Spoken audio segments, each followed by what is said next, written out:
शेख साहब और जावेद फारूकी साहब, डॉक्टर नूर साहब, नीलेश भाई और स्टेज पे बैठे तमाम उम्मीदवार और यहाँ पर आए मेरे मोअज़्ज़िज़ साथियों, मेरे बड़ों, मेरे बुजुर्गों, मेरे नौजवान साथियों और जहाँ जहाँ तक मेरी आवाज पहुँच रही है मेरी पसे पर्दा नशीमा बहनों, अस्सलाम वालेकुम। ये एक इंतखाबी जलसा है और एक चुनावी प्रोग्राम है। आपको मालूम है कि 15 तारीख को आपको वोट करना है।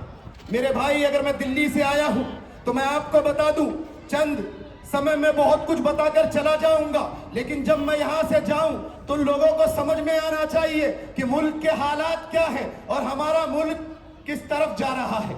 मेरे भाई, मैंने कांग्रेस पार्टी ज्वाइन करी। मैं पहले एक झूठी क़यादत का झंडा लेकर चल रहा था जो मुल्क के अंदर निकली और कहने लगी कि मुसलमानों में तुम्हारे मुस्तकबिल के लिए आया हूं। वो कहने लगी कि मुसलमानों में तुम्हारा इंसाफ के लिए आया हूं और वो कहने लगी कि मैं तुम्हें हक दिलाऊंगा। और ये सोच के मैं नौजवानी के जोश में उस क़यादत के झंडे को लेकर बुलंद कर रहा था, लेकिन मुझे नहीं मालूम था कि मेरा मुल्क किस तरफ जा रहा है। जब लॉकडाउन हुआ मेरे भाई 2020, वो दिल्ली जो हिंदुस्तान की राजधानी कहलाती है, वो दिल्ली जो हिंदुस्तान का दिल कहलाता है, जब उस दिल्ली को जलाया गया, वो दिल्ली जब दहक रही थी, जब मैंने अपने बस्तियों को जलते हुए देखा, अपने बच्चों को मरते हुए देखा, घरों को वीरान होते हुए देखा, अपने भाइयों को जेलों में जाकर देते हुए देखा, तो मैंने सोचा कि आखिर ऐसा मुल्क में क्या हुआ कि मेरा मुल्क जल रहा है, मेरी वो दिल्ली जल रही है। तो समझ में आया, तो मैं आपको बता रहा हूं कि मुल्क की आजादी के बाद मेरा वो मुल्क जो कभी सोता नहीं था, कि शम्सो शहर में कभी अंधेरा होता नहीं था, खुशियों की हंसी कभी सोने देती नहीं थी, कि समझो कभी रात होती नहीं थी, चारों तरफ खुशहाली थी, लोगों में भाईचारा था, लेकिन नफरतों को यह नहीं गवारा था। इसलिए नफरत की एक साजिश रची गई और मुल्क के अंदर एक तरफ 15 मिनट का नारा दिया गया, दूसरी तरफ हमारे नबी की शान में गुस्ताखी करी गई और उजड़ता रहा मुल्क का मुस्तकबिल। मौत घर घर में जाकर नाची, चारों तरफ को अंधेरा, सोचा बचेंगे तो कल फिर देखेंगे सवेरा। और मेरे भाई, मुल्क के अंदर दहशत का ऐसा आलम छाया कि मरने वाला दहशतगर्द कहलाया और मारने वाला देशभक्त कहलाया। और माँ अब अपने बच्चे को छुपाने लगी है, उसे सीने से लगाने लगी है और नजीब के बारे में बताने लगी है। बेटा अपने बाप से कहता है कि अब्बा आप घर में गोश्त मत लाना, कहीं अखलाक की तरह तुम्हें भी ना मार दे ये जमाना। मेरे भाई, बेटी अपने बाप से कहती है कि अब्बा आप घर से दूर मत जाना, कहीं अफरजुल खान की तरह तुम्हें भी ना दे जला दे जमाना। और मेरे भाई, बहन अपने भाई से कहती है, देखो ना भाई, मुल्क के हालात को देखकर डर लगता है, अगर अब कोई फसाद हुआ तो लूट लूट कर नोचेगा हमें ये जमाना।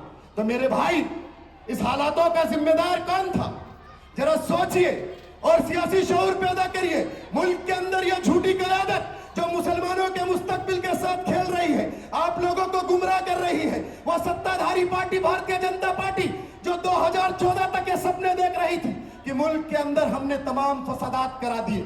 आज ये क़यादत बैरिस्टर असदुद्दीन ओवैसी साहब आते हैं और कहते हैं, मुसलमानों के जहन में एक बात डाल देते हैं कि मुसलमानों बाबरी मस्जिद की शहादत की जिम्मेदारी कांग्रेस की है, मुसलमानों गुजरात का फसाद कांग्रेस ने करवाया, मुसलमानों मुजफ्फरनगर कांग्रेस ने जलवाया, मुल्क के कोने कोने में फसाद कांग्रेस ने करवाया। नहीं मेरे भाई, कांग्रेस पार्टी एक ऐसी पार्टी थी जो मुल्क की आजादी के बाद भाईचारे को लेकर चल रही थी, मुल्क के बैलेंस को लेकर चल रही थी। और वो सत्ताधारी पार्टी जब ये देख रही थी कि हमने तमाम फसादात करा दिए, बाबरी मस्जिद शहीद हो गई लेकिन मुल्क का भाईचारा नहीं टूटा, गुजरात का फसाद हो गया लेकिन मुल्क का भाईचारा नहीं टूटा, मुजफ्फरनगर चल गया लेकिन मुल्क का भाईचारा नहीं टूटा, हैदराबाद में दंगे कराए गए, मुंबई में दंगे कराए गए, मेरठ में दंगे कराए गए, मलियाबाद में दंगे कराए गए, लेकिन मुल्क का भाईचारा नहीं टूट रहा था मेरे भाई।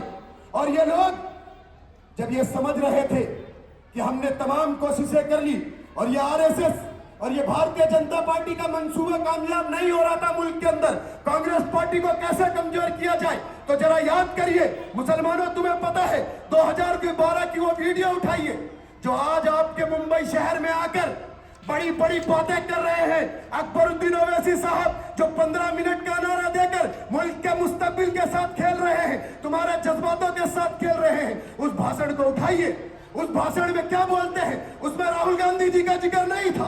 उस भाषण के अंदर कहीं पर इंदिरा गांधी जी का जिक्र नहीं था। उस भाषण के अंदर कहीं पर राहुल गांधी जी का जिक्र नहीं था। उस भाषण के अंदर कहीं पर जवाहरलाल नेहरू का जिक्र नहीं था। अगर उस भाषण के अंदर कोई जिक्र था तो वो कहते हैं कि अजंता अरोड़ा की टूटी फूटी मंदिर, राम कहां को पैदा हुए, सीता कहां को पैदा हुई, 15 मिनट को पुलिस हटा दो, किसमें हिम्मत कौन ज्यादा। तो मुसलमानों को लगा अरे ये कौन शेर आ गया, ये कैसी बातें कर रहा है, लेकिन तुम तो उसे शेर समझ रहे थे, लेकिन मुल्क एक नफरत की साजिश रच रही थी और उस वीडियो को नफरत की तरह मुसलमानों में फैला दिया जाता है। और ये मासूम मुसलमान क़यादत का झंडा नारा लगाकर उनके पीछे चलने पड़ते हैं। और भारतीय जनता पार्टी का मंसूबा यह होता है कि उसके जरिए ये क़यादत को बाहर निकालती है। और सोचिए जरा, 2012 तक 55 साल एक पार्टी जो कभी आंध्र और तेलंगाना और हैदराबाद से बाहर नहीं निकली, आखिर 2012 में ऐसा मंसूबा बना कि भारतीय जनता पार्टी कहती है कि जाओ बैरिस्टर साहब तुम उत्तर प्रदेश भी जाओ, जाओ बैरिस्टर साहब तुम बंगाल भी जाओ, जाओ बैरिस्टर साहब तुम महाराष्ट्र भी जाओ, जाओ बैरिस्टर साहब तुम मुल्क के कोने कोने में जाओ और अपने लोगों को इत्तेहाद का पैगाम दो। तुम्हारे लोग तो जागेंगे नहीं, लेकिन हम अपने लोगों को ये नफरत दिखाकर जगाकर इस मुल्क को हिंदू राष्ट्र बना देंगे।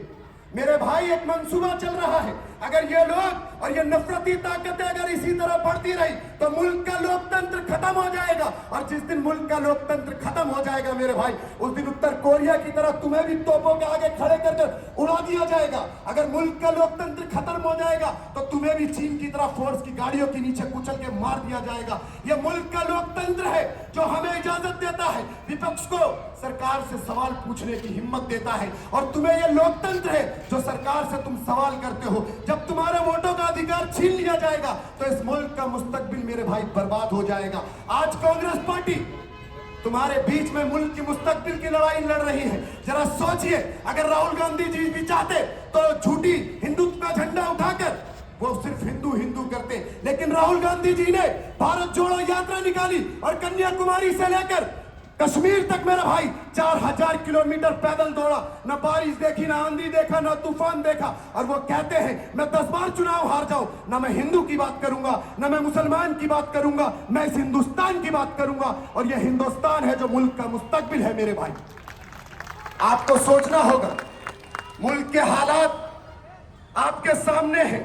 ये तमाम नफरत की सियासतें, और मैं तो इनको कहूंगा कि सुनो नफरती सियासी करने वालों, सुनो सुनो क़यादत का झंडा उठाने वालों जो मेरे मुल्क के दस्तूर को तोड़ रहे हो, अरे तुम्हारे पापों को सरे बाजार फोड़ जाऊंगा, मिसले इब्राहिम जुल्मत की बुतों को तोड़ जाऊंगा। और लश्कर लश्कर लश्कर करेगी मेरी दलेरी की तफसीरें, मैं मरकर भी अपने जीने की खबर छोड़ जाऊंगा। मेरे भाई, आपको सोचना होगा, इस बार मजबूत होकर, मुत्तहिद होकर, मुनज़्ज़म होकर मेरे भाई आगे बढ़िए और मुल्क के दस्तूर को, मुल्क के आईन को मजबूत करिए। ये राहुल गांधी जी मुल्क को मजबूत करेंगे मेरे भाई। मेरे बीच में हमारे प्रेसिडेंट साहब बैठे हैं और मैं बस 2 बातों से अपनी बातें खत्म कर रहा हूं। मैं हर बार इत्तेहाद के नाम पर वोट मांगने आता था, लेकिन अब मुल्क के हालात इत्तेहाद वाले नहीं है। मुल्क का इत्तेहाद अब भाईचारे का इत्तेहाद है। इस बार आप भाईचारे के नाम पर वोट करो। एक कदम तुम बढ़ाओ, एक कदम वो बढ़ाएंगे। जब कदम से कदम आगे बढ़ेगा तो मेरे भाई ये हिंदुस्तान आगे बढ़ेगा। बढ़ाओगे आप कदम? हाथ खड़े करके बताओ मेरे भाई, इस झूठी क़यादत को और इस नफरत की सियासत को खत्म करना है और कांग्रेस पार्टी को कामयाब करना है। कि मेरे ख्वाबों को लूटा है किसी ने, मैं सबकी खामोशी पर मुस्तहिल हूँ। मेरे लहजे में सच का बातपन है, मैं अपनी कौम की जिंदा नस्ल हूँ। बाखुदावाना अल्हम्दुलिल्लाहि रब्बिल आलमीन। बहुत बहुत शुक्रिया नसीम सिद्दीकी साहब। अब हम लोग जो है हमारे बीच